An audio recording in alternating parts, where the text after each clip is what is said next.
Name ist Emil Bekir und ich bin Cellist beim Jewish Chamber Orchestra in München. Ich komme ursprünglich aus Nordmazedonien. Vor einigen Monaten hieß es noch Republik Mazedonien und vor circa 20 Jahren hieß es ehemalige, also eigentlich Jugoslawische Republik.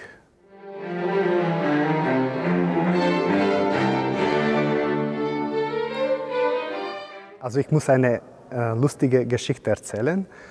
Wo ich 7 Jahre alt war, habe ich Geige angefangen zu spielen und ein Jahr später habe ich aufgehört. Ich habe irgendwie das nicht gemocht. Per Zufall, 7 Jahre später, wollte ich Musik wieder machen. Dann bin ich in der Musikschule gegangen und der erste Mensch, den ich dort getroffen habe, war mein ehemaliger Geigenlehrer, der so mich angeschaut hat und so auf die Uhr und dann hat gefragt, Emil, wo warst du die ganze Zeit?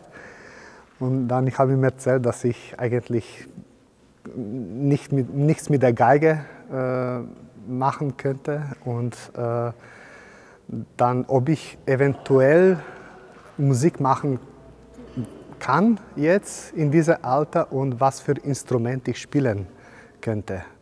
Und dann hat er vorgeschlagen, entweder Cello oder Kontrabass. Und so eben durch diesen Zufall bin ich auf dem Cello gekommen. Dann ging es eigentlich ziemlich schnell voran. Ich habe viel geübt, täglich 3 Stunden ungefähr, trotz Schule und alles. Ich habe einfach jeden Tag das Cello in der Hand genommen, geübt. Und nach 3 Jahren habe ich viele meiner Freunde praktisch überholt, die schon längere Zeit Cello gespielt haben. Und mit 17 habe ich einen Studiumplatz in Paris an der Konservatorium bekommen.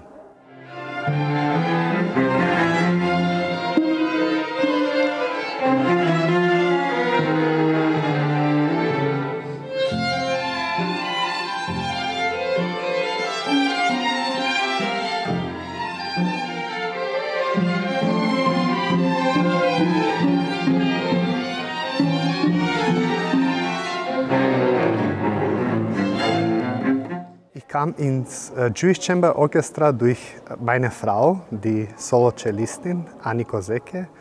Sie hat angefangen 2008 und ein Jahr später bin ich dazugekommen, also 2009.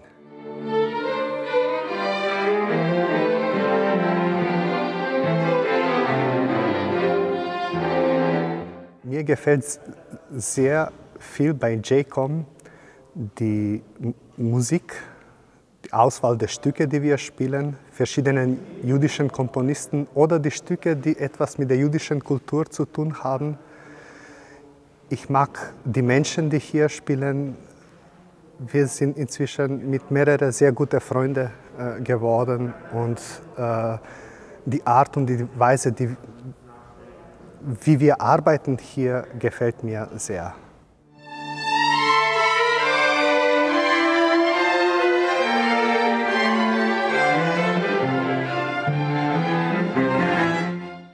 Die Highlights bei JCOM sind mehrere, aber natürlich die Tourneen vergisst man nicht, so wie Schweden oder Usbekistan oder China, die wir gemacht haben. Aber eigentlich, ich freue mich jedes Mal, wenn ich hier spiele und jedes Mal ist ein Highlight für mich.